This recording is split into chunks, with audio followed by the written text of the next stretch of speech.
Olá, bom dia, graça e paz. Tudo bem? Mais um domingo que nos reunimos para aprender mais da palavra de Deus. Isso é muito bom. Estamos num período de curso de férias. Hoje é o terceiro encontro de 5, onde temos trabalhado o tema Teologia da Reforma. Mas já já a gente volta a falar sobre a aula de hoje. Bom, meus irmãos, vocês devem ter percebido alguns vídeos durante os cultos sobre a EBD. A nossa campanha Vem para a EBD. Você deve ter recebido talvez algum WhatsApp, algum card, até um vídeo pelo WhatsApp também. Quem sabe você recebeu uma ligação de algum irmão convidando para fazer parte da EBD ou de algum IL. Essa campanha faz parte de um movimento. São vários irmãos engajados, comprometidos em fazer com que você esteja inserido na EBD. Queremos ser uma igreja comprometida com o crescimento, mas o crescimento da palavra através da comunhão. Portanto, faça parte da EBD, faça parte de uma IL, de um pequeno grupo multiplicador. Se você não sabe como ainda, nos procure. Meu WhatsApp é 999899338. Se o irmão preferir, também pode entrar em contato com a secretaria da igreja. Mas não deixe de nos procurar e estar inserido numa IL e numa EBD. Eu quero ainda trazer um esclarecimento para os irmãos que a partir do dia 14 de fevereiro nós retomamos a nossa EBD por classe. E essa retomada vai acontecer com as classes ainda virtuais, acontecendo pelo Google Net Meeting e transmissão simultânea pelo YouTube, assim como acontece no culto. O irmão vai ter opção, pode participar pelo Google Net Meeting ou pelo YouTube, fica a critério do irmão, da irmã. Seja por um ou por outro, não deixe de fazer a sua matrícula. A sua matrícula é importante para que a gente gere esse registro e possa acompanhar com o irmão a evolução. Então não deixe de fazer a sua matrícula. Se quiser também esse link de matrícula, basta nos procurar algum professor da IBD, também a secretaria da igreja, ok? Bom, falando agora sobre a aula de hoje, a professora convidada para hoje também é uma pessoa que é muito amada por nós e é membro da Igreja da Graça. É a professora Rosiane. Ela, juntamente de pastor Elton, seu esposo, são membros da Igreja da Graça. É um casal muito amado, uma referência para mim e para a Kátia também. E ela foi minha professora no seminário. Ela é bacharel em teologia e mestre em história. E dona de um grande saber. Eu agradeço a vida de professora Rosiane, de pastor Elton também. Agradeço por compartilhar o seu saber aqui conosco, por aceitar o convite e estar conosco. Que Deus abençoe e que nos dê aí uma boa aula. Eu quero orar com vocês antes da professora Rosiane trazer essa aula para nós. Oremos. Santíssimo Deus, Pai eterno, todo-poderoso, nós estamos reunidos, Senhor, para glorificar o Teu nome, através do ensino. Nós pedimos ao Senhor entendimento profundo e espiritual, dá-nos compreensão. Pedimos que o Senhor abençoe a professora Rosiane, que trará essa aula. Use a Tua serva, Senhor. Nós sabemos do quanto Tua serva tem se dedicado ao estudo da Tua palavra durante toda a sua vida. Seja com ela nesse momento. Unja para que tudo que ela venha trazer venha diretamente do Senhor. Nós oramos agradecidos em nome de Jesus. Amém. Boa aula a todos. Deus abençoe.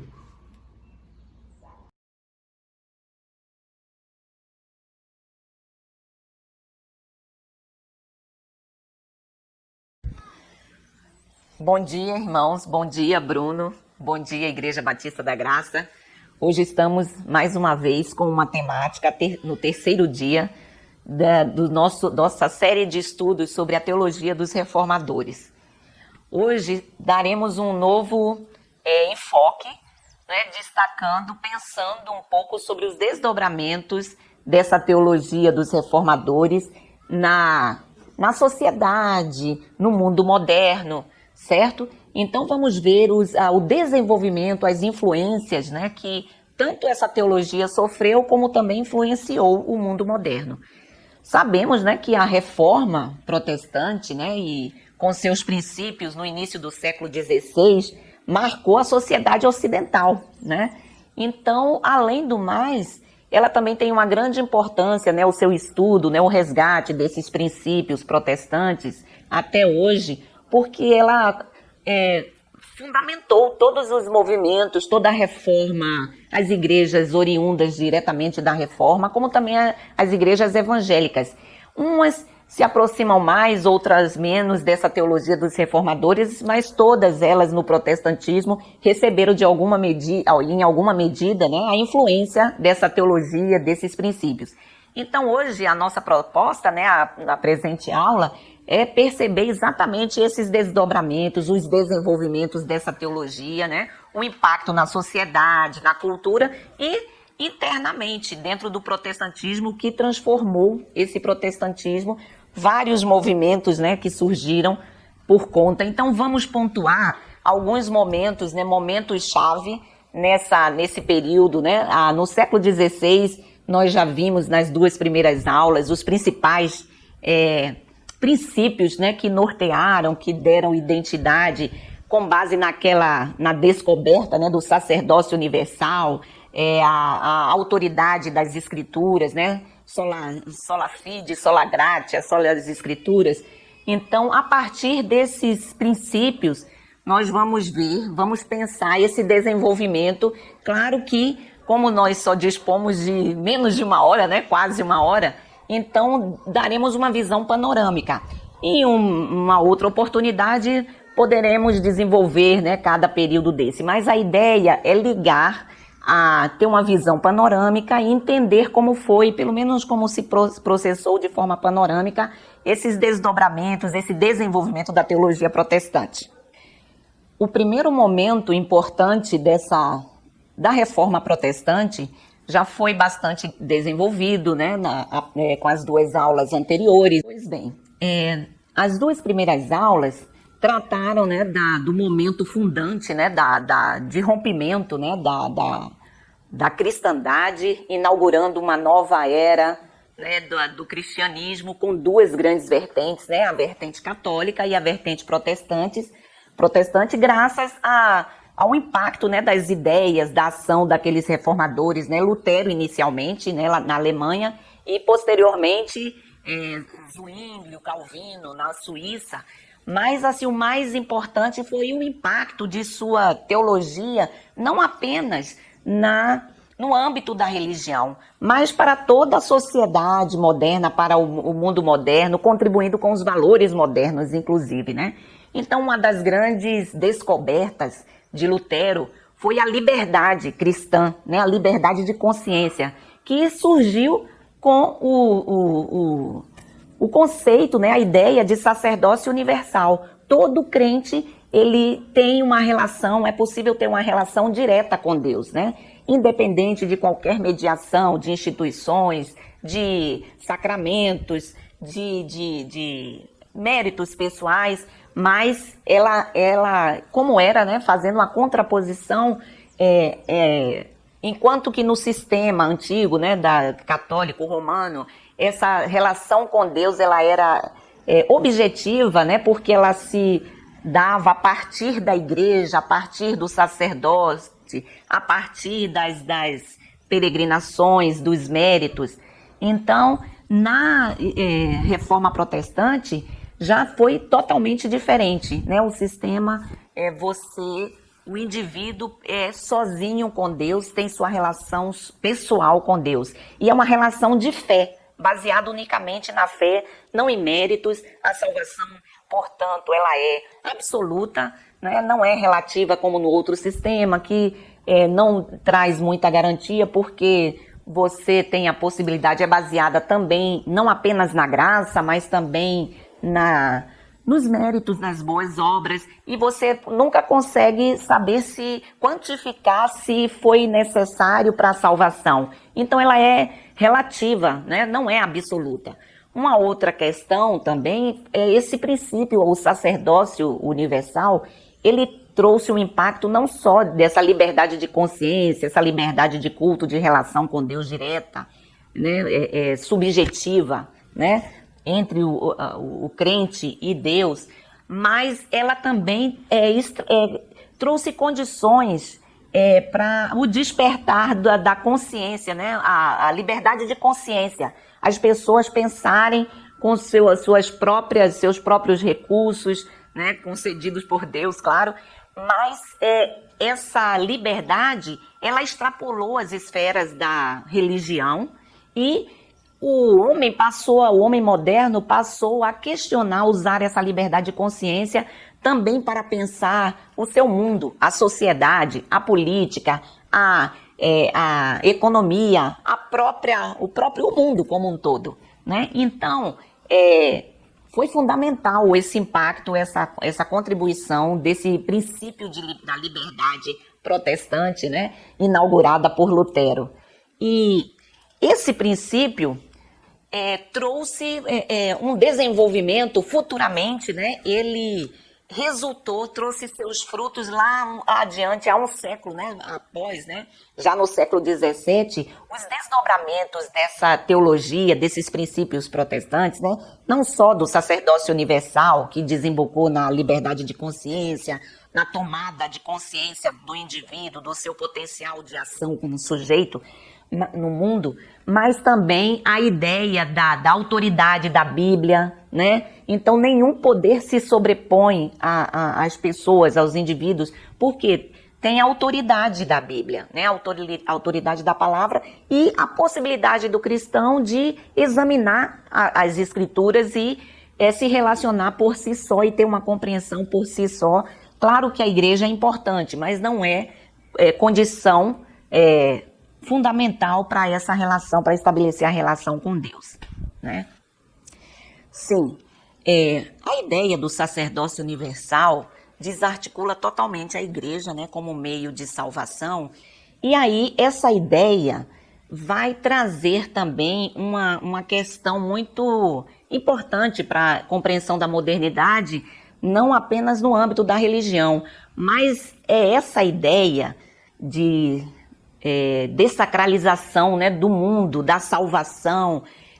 A salvação agora vai ser vivenciada no mundo, né? Então aquela visão mística, a salvação que é operada numa dimensão mística, né, a partir de sacramentos, de penitências, então com explicações mais místicas, elas não vão mais se sustentar. Essa salvação vai ser realizada agora, trabalhada no século. Essa salvação é vivenciada pelo crente no mundo, né, no século. Então, não mais de uma forma mística. Então, o crente, né, o que foi iluminado, tocado pelo Espírito Santo e respondeu, né, com fé, ele vai viver essa sua fé, essa santidade no século. Então, Lutero vai associar a questão da vocação, né, de todo crente com o trabalho, né? Então, o exercício do crente, né, no mundo, através do seu trabalho, da sua função, ele está vivenciando a sua fé, a sua santidade de uma forma santa, né? Porque ele faz para a glória de Deus. Então, ele faz o melhor. Então, essa ideia dá início ao processo de racionalização, né, do mundo. Então acaba aquela salvação mística, tal. Então tudo é vivenciado, se processa no mundo, no século. Então aquela ideia também de viver uma santidade extramundana, né, no monastério, ela não faz sentido para o protestantismo. Todo lugar é sagrado, certo? Não há distinção de lugares profanos e lugares sagrados, atividades profanas e atividades sagradas. Não, tudo que o cristão faz está permeado por essa visão de que ele faz tudo para a glória de Deus, né? Então sua fé é testada no século, é testada no mundo, na sua vivência, e a sua permanência, a sua perseverança, né, em viver em santidade tem então uma conotação, né, você está operando a salvação, a sua salvação. Não, obviamente, não o conceito de obras, né, porque ela não é meritória, tal, mas é uma resposta que a pessoa dá como enquanto um indivíduo que responde afirmativamente, né, positivamente, esse chamado, a essa graça que foi dada, né, a ele. Essa experiência subjetiva trouxe repercussões muito mais amplas, né, no século XVII, quando houve o desenvolvimento do protestantismo, né? Segundo o estudioso, grande estudioso, o Max Weber, ele vai trabalhar em sua Ética Protestante exatamente os primórdios desse protestantismo, dessas crenças, né? E vai reconhecer o desenvolvimento desse protestantismo e alguns ramos fundamentais do protestantismo, né? Então, o calvinismo, o ramo calvinista, o metodismo, as seitas batistas, o movimento pietista e o movimento puritano, que vai perpassar todas essas correntes, né, que futuramente vão se desdobrar nas denominações que conhecemos hoje, né, metodistas, batistas, presbiterianos, anglicanos, mas seria o tronco, né, o tronco inicial desse protestantismo. Agora é importante pensar que no século XVII, né, houve um grande movimento. O protestantismo, vamos pensar também um momento marcante, um marco, né, da história do desenvolvimento protestante, né, da teologia protestante, o desenvolvimento desse movimento puritano, né, e o calvinismo também. A questão do ajuste da expansão, melhor dizendo, dessa ideia de liberdade, né, religiosa. Então essa liberdade de consciência, ela extrapolou a esfera da religião e passou a questionar o mundo de sua época, a sociedade, né, não apenas a religião, a agir de uma forma muito mais intensa no mundo, né? Então é um agir no mundo. Então ele vai falar muito, né, nesse ascetismo, né, esse ascetismo laico, né? Então o puritanismo, né? Você sabe que é um movimento que dá ênfase à questão de uma vida correta, uma moral muito rígida, elevada, né, com muito zelo com as escrituras, obedecendo a palavra de Deus, mas ele não se restringe a isso. Ele também se envolve, né, com a questão de justiça, de busca igualdade, busca uma sociedade mais justa, né, sem opressão. Então essa liberdade, ela vai extrapolar essa esfera e eles vão exigir também. Então esse movimento puritano, ele parece contraditório, né, que ao mesmo tempo são seitas extremamente ascéticas, rigorosas, né, com um rigorismo moral muito forte, mas elas têm uma ação no mundo muito forte, muito predominante, né? Não só na política, na economia, né? Mas eles querem exatamente trazer esse espírito de liberdade, essa liberdade e justiça, né? Igualdade para a sociedade, né? Então, um ramo desse puritanismo vai radicalizar e vai desenvolver. Eles desenvolvem muito essa ideia. São duas questões básicas, que o anticlericalismo, né? Essa opressão da igreja. Então, eles são contrários a essa ideia de igrejas estatais. Por mais que a reforma tenha contribuído, né, concorrido para a libertação das consciências, né, como era na antiga igreja medieval, católica, as pessoas estavam livres, né, com suas consciências livres, mas essa liberdade tinha um limite. Por quê? Porque as igrejas eram estatais, havia um clericalismo ainda acentuado, as pessoas tinham que se submeter de uma maneira muito forte, né, a direção da igreja, do clero. Para ter uma ideia, se faltasse a igreja, né, por alguns dias, mas eles poderiam inclusive ser presos. No século XVI, né, John Bunyan foi preso por isso.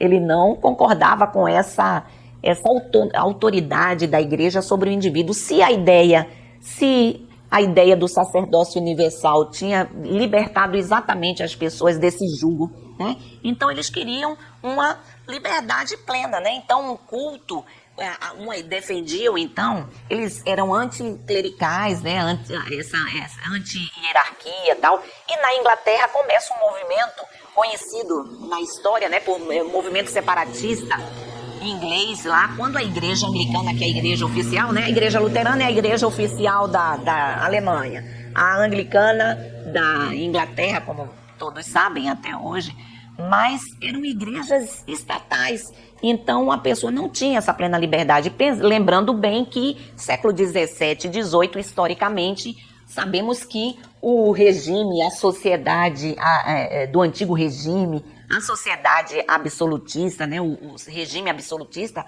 estava predominando, né? Então não havia liberdade nem política, nem religiosa, né, com essas igrejas estatais, e nem liberdade política, muito menos, né, com o absolutismo em pleno desenvolvimento, século 17, 18. Então o parlamento, né, que era composto por muitos puritanos, entrava em choque com as atitudes absolutistas do monarca, né? Então o parlamento não era consultado. No regime absolutista, você sabe que não existe nada está acima do poder do rei, né? Então ele é a autoridade máxima, não existe constituição que limite as ações do rei, do monarca.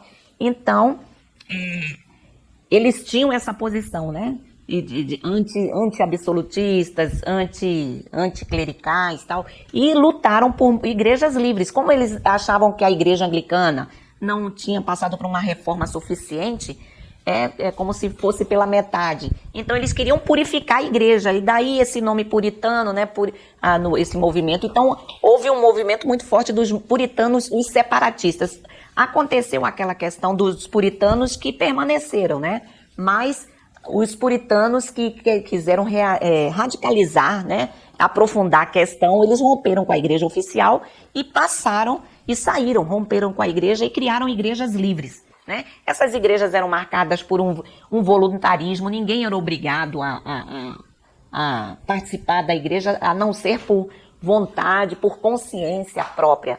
Então, foi muito significativa. E foi nesse momento, né, que surgiram várias igrejas que na época eram tidas, essas igrejas livres, como seitas, né? Porque discordavam da igreja oficial, da igreja estabelecida, Então, muitas igrejas livres se formaram, né? Metodistas, inclusive a Igreja Batista, que já existia, né? Os grupos tal, mas que se identificaram, surgem como igreja livre, né? Exatamente nesse contexto inglês, né, da Revolução Inglesa, por volta no início do século 17. Então, muitas igrejas vão se desenvolver com essa proposta e participar, como eu disse, né, esse movimento puritano e calvinista vai exercer uma influência muito grande, também vai contribuir nesse processo de racionalização, né? Então, e também na queda do establishment, né, do absolutismo, né, na desagregação dessa ordem absolutista de uma forma importante, né, porque eles vão lutar, vão participar com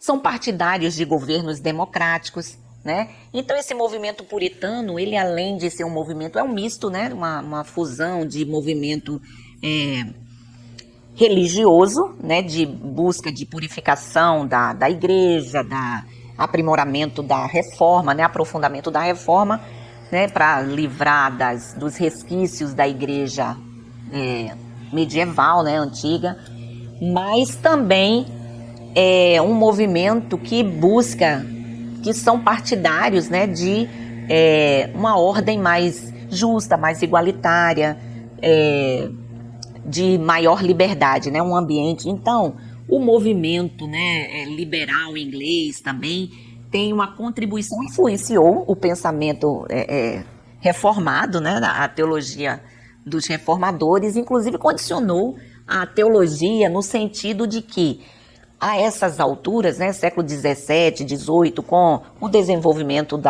do pensamento racionalista, e posteriormente as ideias iluministas, né, os grandes pensadores iluministas, então o ambiente, né, principalmente na Inglaterra e nos Países Baixos, né, Holanda, Escócia, vai prevalecer um ambiente de maior liberdade, de afirmação do indivíduo. Então, assim, não a própria teologia calvinista ela vai ter um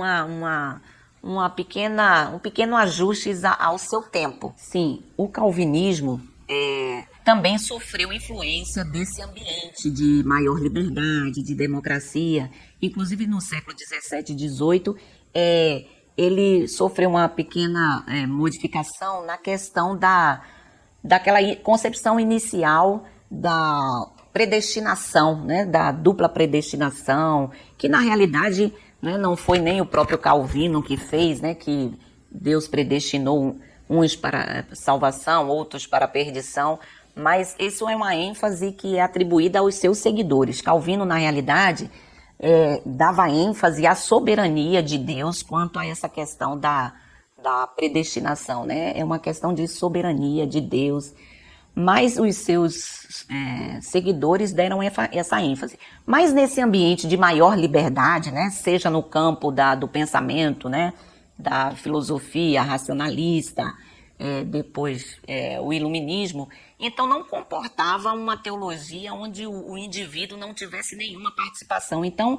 há uma concessão aí, né, na teologia também, de que há uma participação humana, né, então a salvação, a predestinação para aqueles que aceitam a Cristo, o indivíduo tem possibilidade de resistir. Então o arminianismo, né, então Tiago Armínio vai introduzir essa ideia, né, a posição arminiana é mais adequada a esse clima social e do pensamento, né, da Holanda, da Escócia, em fins desse século XVI e século XVII, né, dando margem para a decisão humana.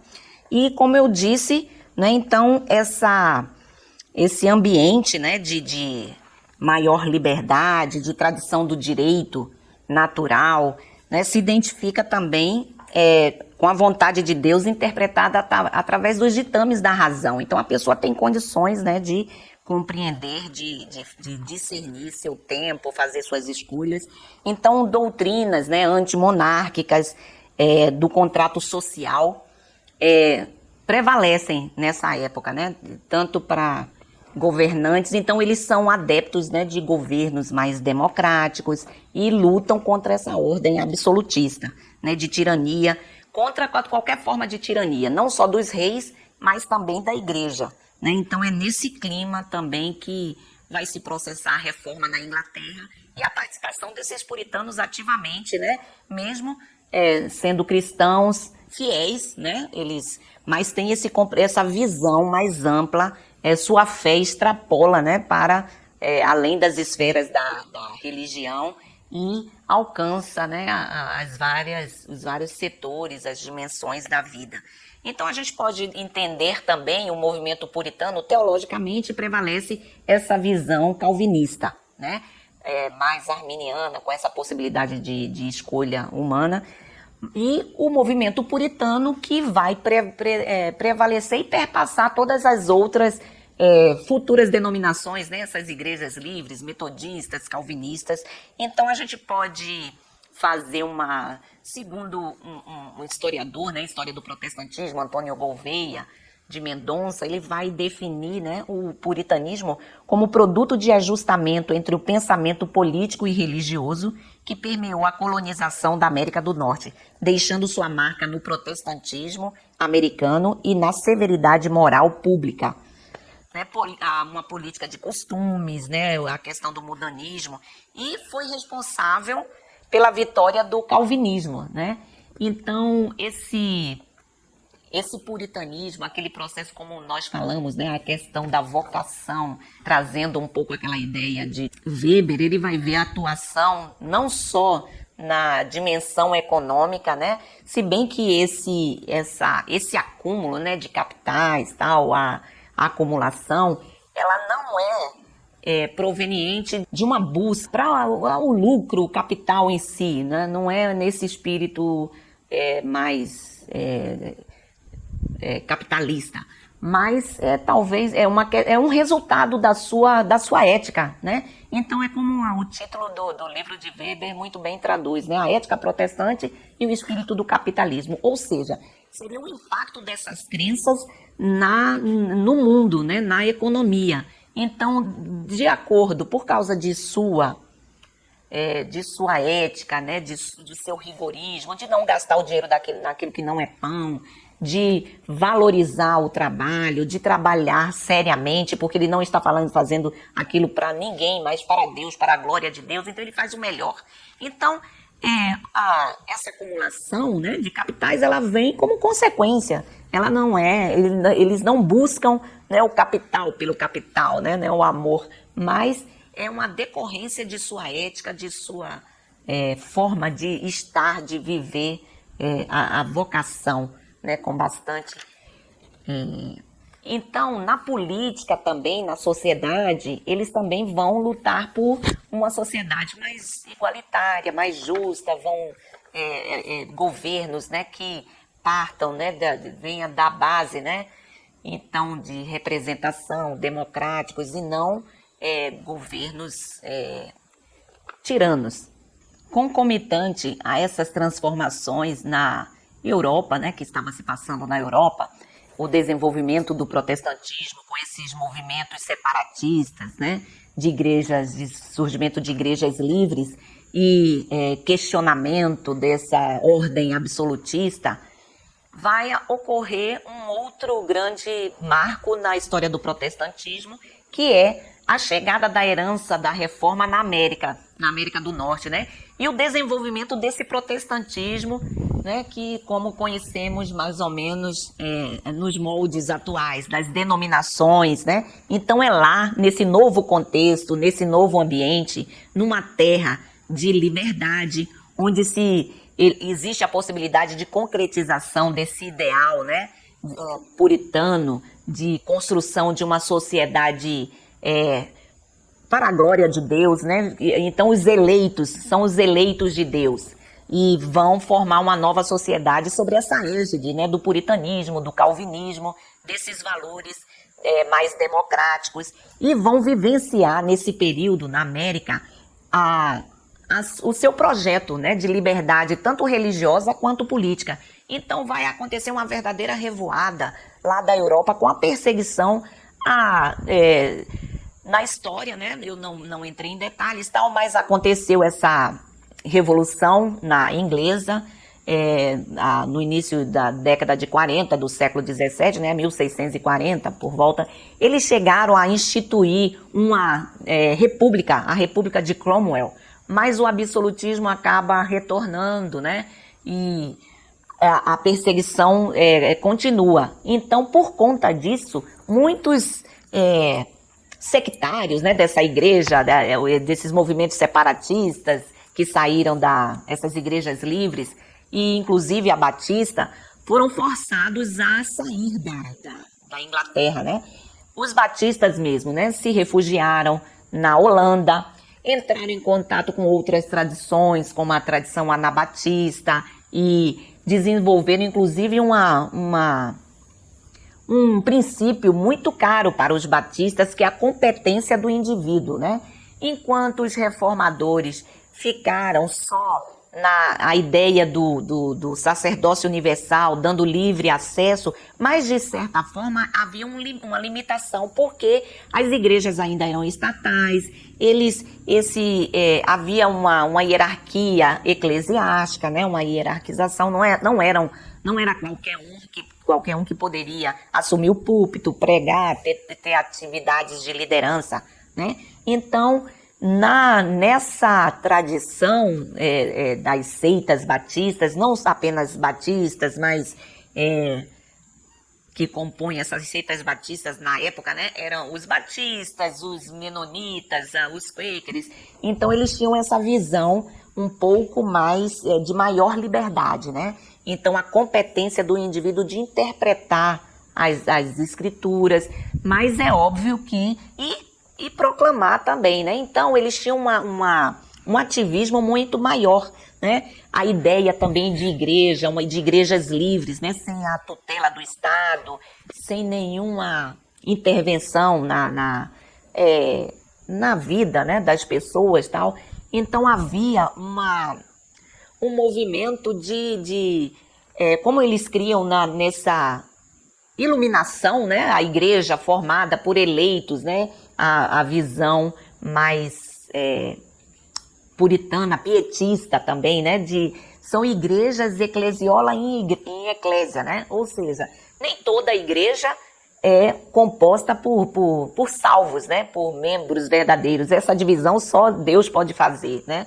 Mas as pessoas que são tocadas pelo Espírito, são iluminadas, elas têm essa capacidade de interpretar, de pregar, de fazer missões. Inclusive há uma guinada, começa a haver uma nova concepção de missões, né, ao longo, principalmente final do século XVIII, XIX, é quando vamos ver. Mas aí, já no século XVII, temos um grande movimento missionário com os moravianos, né? É uma grande história do Conde de Zinzendorf.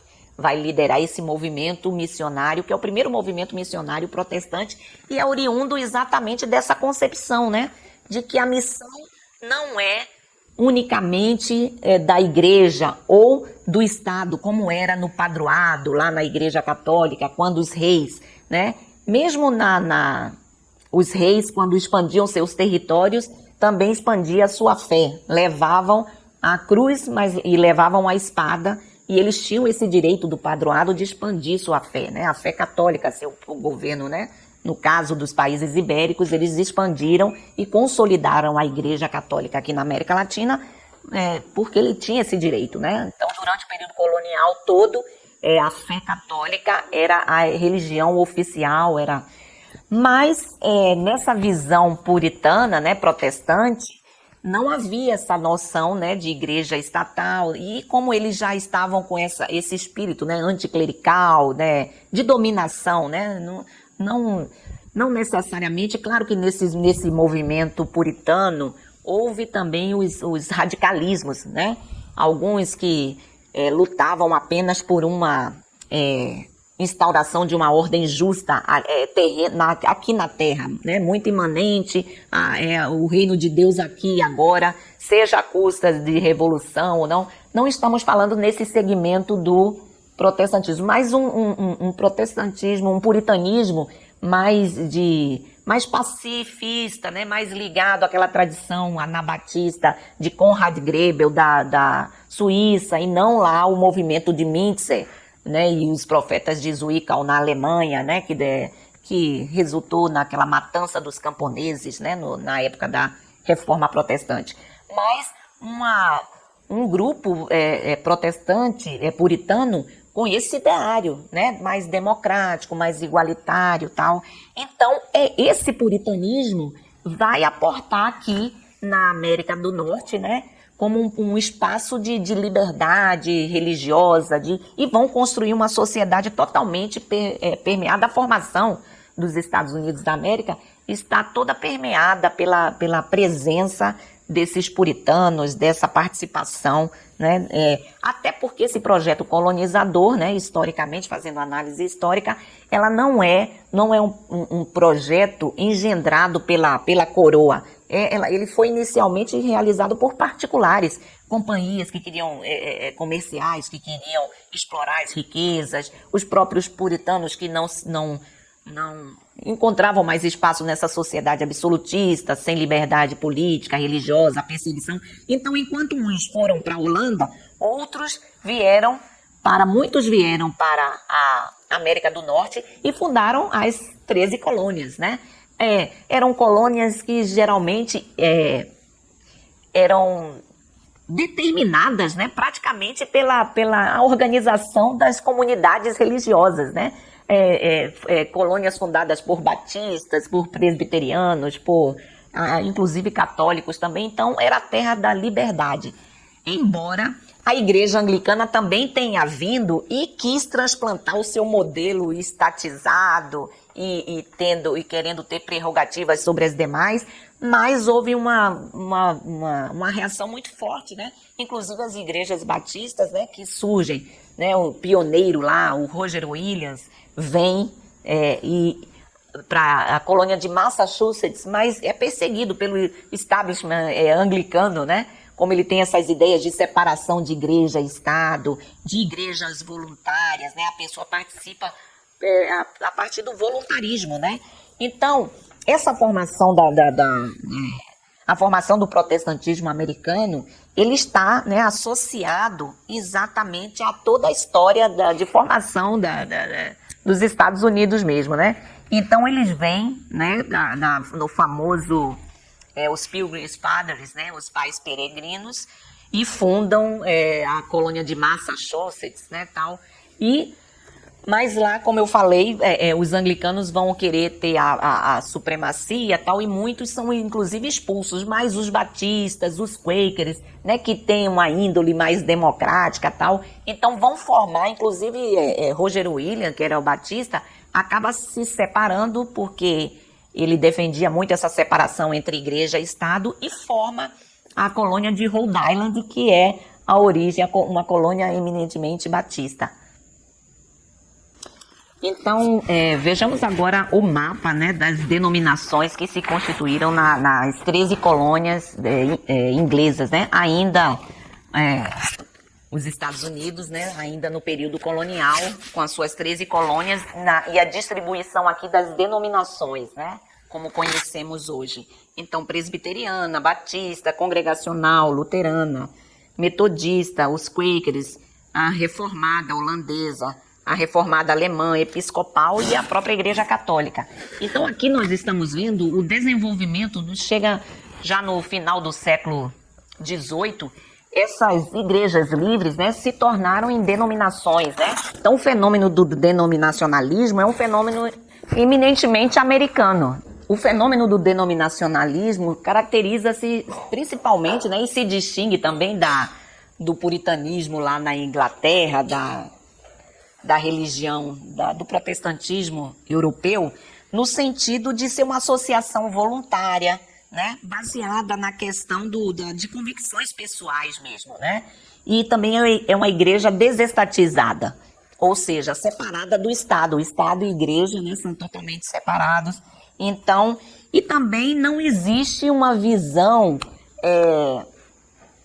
de que sectária, de que só a igreja a igreja é a igreja correta, né? Não é mais seita nesse sentido, mas eles têm uma visão de que fazem parte de um todo, né? De uma mesma a família de Deus, o corpo, né, de Cristo.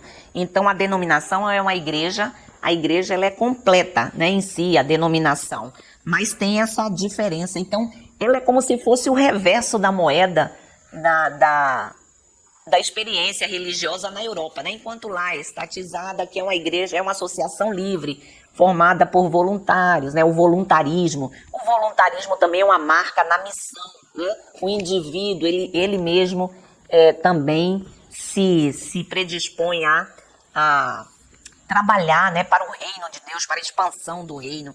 Então, há um pluralismo, né, de denominações, mas é uma forma, essa forma, né, de organização, de concepção do denominacionalismo, ela é nova, né, bem diferente, bem distinta da experiência europeia.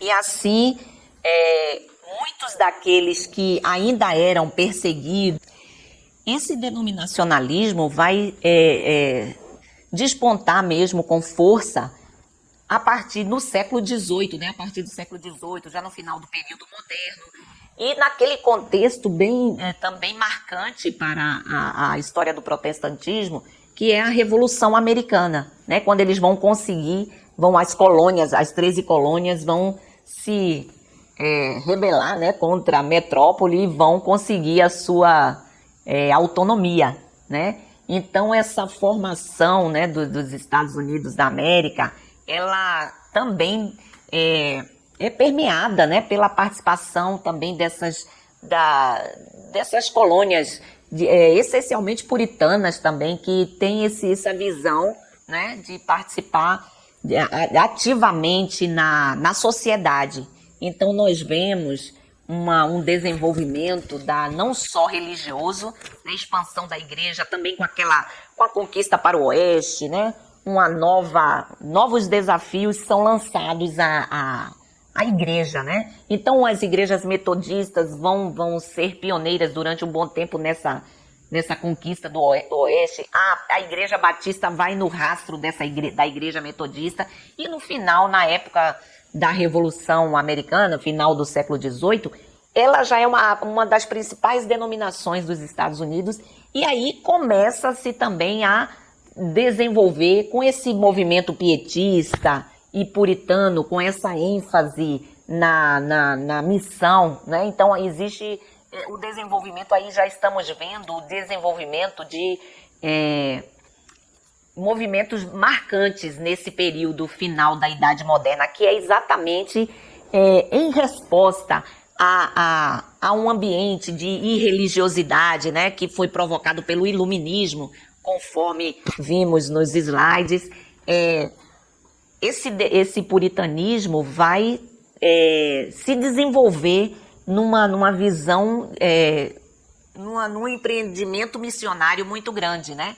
Então esse ardor missionário, ele é fruto desses dois movimentos, como bem vimos na exposição rápida, né? Então, por conta desses movimentos, né, de despertamento, de avivamento, né, não só o movimento puritano, movimento metodista, onde aconteceu o primeiro grande despertar, né, com Wesley, que inaugurou, que foi o primeiro grande avivamento.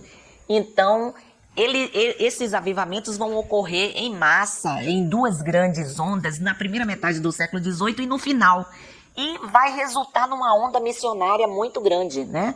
Esse calvinismo, ele vai entender que precisa estender os domínios do reino de Deus, né, por toda, encher a terra da glória de Deus e levar essa mensagem não só através de palavras, mas da ação social, da educação, num projeto também civilizador, né? E vai iniciar um grande movimento missionário, principalmente no século XIX. E nós somos exatamente herdeiros, né, os brasileiros, desse protestantismo missionário, esse forte movimento missionário americano, norte-americano. E nós somos uma das principais áreas, né, de missão desse protestantismo missionário, que final do século XIX ele aporta, né, aqui em terras do Brasil como em outras regiões, e somos herdeiros, né, desse protestantismo de uma vertente mais evangelical. Então podemos falar com bastante propriedade que a nossa herança, por mais que seja reformada, né, tenha vindo da reforma protestante, nos princípios, né, basilares, como nós já estudamos, somente a escritura, somente a fé, somente a graça, né? Mas temos essa diferença com o movimento evangélico, né? Nós somos uma tradição evangélica que está mais, talvez ela tenha herdado mais elementos desse movimento puritano, pietista, né, metodista, fruto desses avivamentos, em reação à onda racionalista que prevaleceu na Europa por conta do movimento iluminista e do avanço do racionalismo e do iluminismo, né, que cria um protestantismo muito mais racional, né, dentro dos limites da razão, como diz Kant, e esse liberalismo vai resultar num liberalismo teológico, e enquanto esse vai ser movido mais um movimento mais emocional, não tão racional. Um grande momento também de importância para o desenvolvimento teológico protestante diz respeito a esse momento final da Idade Moderna, né, que foi a crítica iluminista, o impacto do iluminismo na religião como um todo, e o protestantismo também vai sofrer um baque muito grande. E por conta desse movimento, né, racionalista e do iluminismo, o protestantismo vai reagir de uma maneira bastante vívida e foi eficaz, né, para o protestantismo, porque essa teologia protestante que vai buscar se adequar a essa crítica iluminista, a razão iluminista, vai gerar uma teologia comprometida com o que ocorria no mundo da ciência, do pensamento, e vai diminuir também o espaço da religião numa sociedade secularizada, né? Então a religião vai ficar estritamente nos domínios, nos seus domínios, né, de doutrina, da religião, e o outro espaço é totalmente secularizado.